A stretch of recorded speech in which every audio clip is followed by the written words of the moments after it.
Live India 24 channel में आप सभी का बहुत बहुत स्वागत है।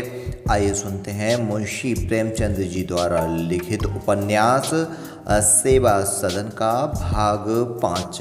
गजाधर बोला, बड़े बड़े भले ही आप हैं, लेकिन तुम्हारा वहाँ जाना बड़ी लज्जा की बात है। मैं अपनी स्त्री को वेश्या से मेल जोल करते नहीं देख सकता। तुम क्या जानती हो कि बड़े बड़े लोग उसके घर आते हैं। वह कौन लोग हैं? केवल धन से कोई बड़ा थोड़ी ही हो जाता है। धर्म का महत्व धन से कहीं बढ़कर है। तुम उस मौलूद के दिन जमाव देखकर धोखे में आ गई होगी, पर यह समझ लो कि उसमें से एक भी सज्जन पुरुष नहीं था। मेरे सेठ जी धनी हों, पर उन्हें मैं अपनी चौखट न लागने दूंगा। यह लोग धन के घमंड में धन की परवाह नहीं करते। उनके आने से भोली पवित्र नहीं हो गई है। मैं तुम्हें सचेत कर देता हूँ कि आज से फिर उधर मत जाना, नहीं तो अच्छा ना होगा। सुमन के मन में बात आ गई, ठीक ही है। मैं क्या जानती हूँ कि वह कौन लोग थे। धनी लोग तो वैश्याओं के दास हुआ करते ही हैं। यह बात रात भोली भी कह रही थी और तुझे बड़ा धोखा हो गया था। सुमन को इस विचार से बड़ा संतोष हुआ। उसे विश्वास हो गया कि वे लोग प्रकृति से विषय वासना वाले मनुष्य थे। उसे अपनी दशा अब उतनी दुखदायी न प्रतीत होती थी। उसे भोली से अपने को ऊंचा समझने के लिए एक आधार मिल गया था।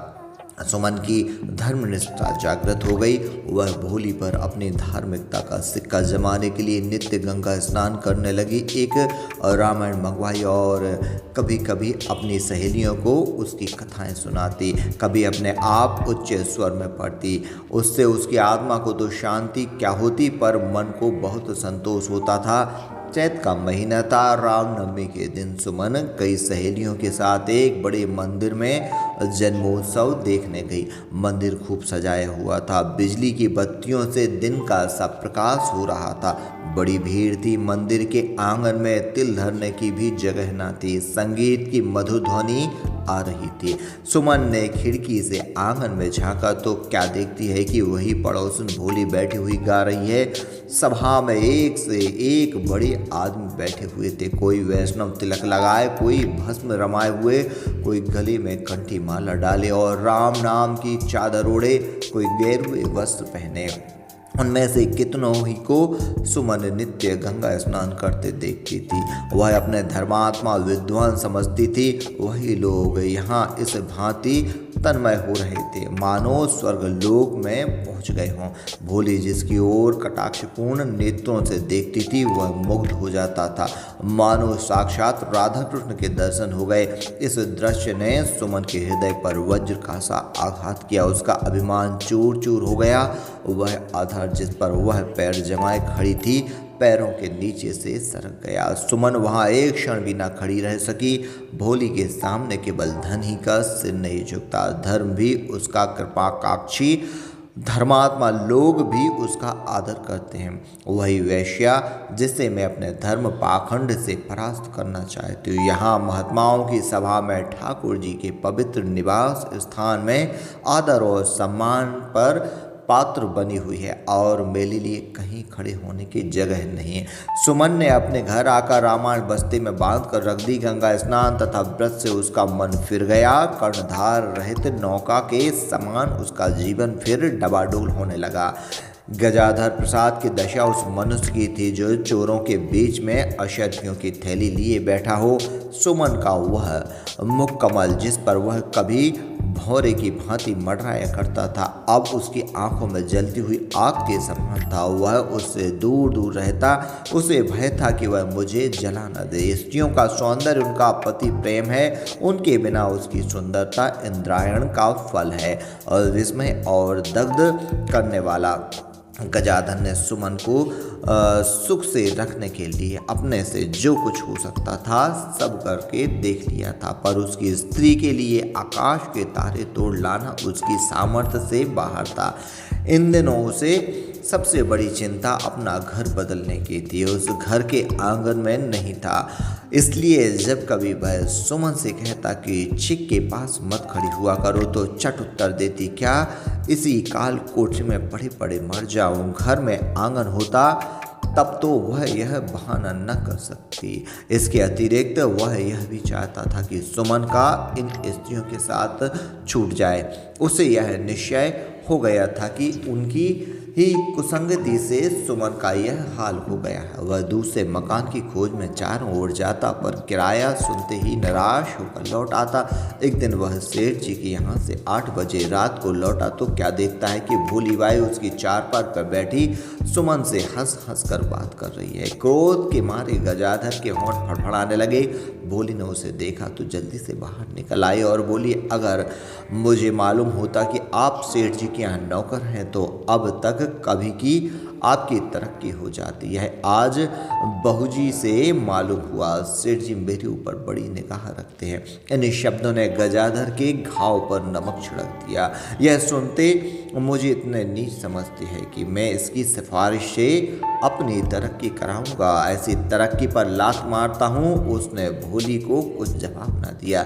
सुमन ने उसके तेवर देखे तो समझ गई कि आग भड़का ही चलती है, पर वह उसके लिए तैयार बैठी थी। गजाधर ने भी अपने क्रोध को छिपाया नहीं। चारपाई पर बैठते ही बोला, तुमने फिर भोली से नाता जोड़ा, मैंने उस दिन मना नहीं किया था क्या?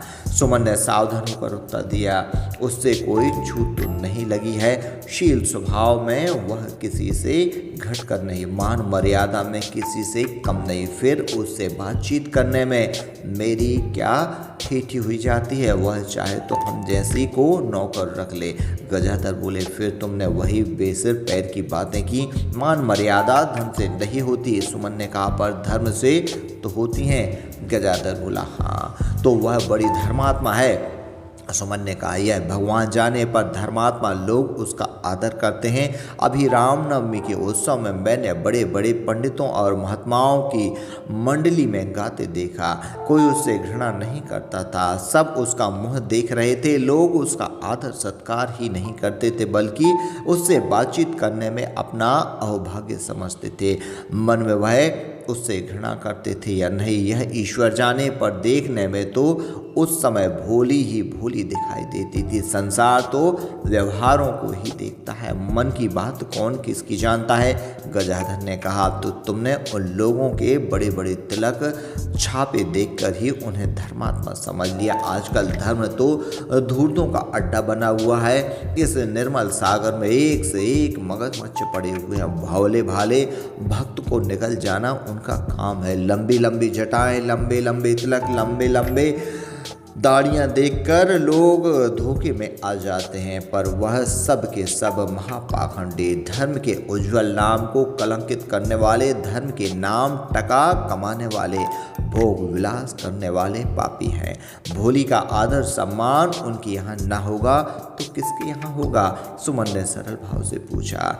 फुसला रहे हो या सच कह रहे हो? गजाधर ने उसकी ओर करुण दृष्टि से देखकर कहा, नहीं सुमन, वास्तव में यही बात है। हमारे देश में सज्जन मनुष्य बहुत कम है, पर अभी देश उनसे खाली नहीं हुआ। वह दयावान होते हैं, सदा परोपकार में तत्पर रहते हैं। भोली यदि अप्सरा बनकर आवे तो वह उसकी ओर आंख उठाकर भी न देखें। सुमन चुप हो गई। वह गजाधर की बातों पर विचार कर रही थी। दूसरे दिन सुमन ने चिक के पास खड़ा होना छोड़ दिया। खोचे वाले आते और पुकार कर चले जाते, थैले गजल गाते हुए निकल जाते। चिक की आड़ में अब कोई उन्हें दिखाई नहीं देता। भोली ने कई बार बुलाया, लेकिन सुमन ने बहाना कर दिया कि मेरा जी अच्छा नहीं है। 2-3 बार स्वयं आई, पर सुमन ने उससे खुलकर ना मिली। सुमन को यहाँ आते अब 2 साल हो रहे थे। उसकी रेशमी साड़ियाँ फट चली थी, रेशमी जाटने तार तार हो गई थी। सुमन अब अपनी मंडली की रानी न थे। उसकी बातें उतने आदर से न सुनी जाती थी। उसका प्रभुत्व मिटा जाता था। उत्तम वस्त्र विहीन होकर वह अपने उच्चासन से गिर गई थी, इसलिए वह पड़ोसियों के घर भी न जाती। पड़ोसियों का आना जाना भी कम हो गया था। सारे दिन अपनी कोठरी में पड़ी रहती, कभी कुछ पढ़ती तो कभी कुछ सोती। बंद कोठरी में पड़े पड़े उसका स्वास्थ्य बिगड़ने लगा। सिर में पीड़ा हुआ करती थी, कभी कभी बुखार आ जाता, कभी दिल में धड़कन होने लगती। मंदाग्नि के लक्षण दिखाई देने लगे। साधारण कामों में जी घबराता, शरीर क्षीण हो गया और कमल सा बदन मुरझा गया। गजाधर को चिंता होने लगी। कभी कभी वह सुमन पर झुंझलाता और कहता, जब देखो देखो तब पड़ी रहती हो।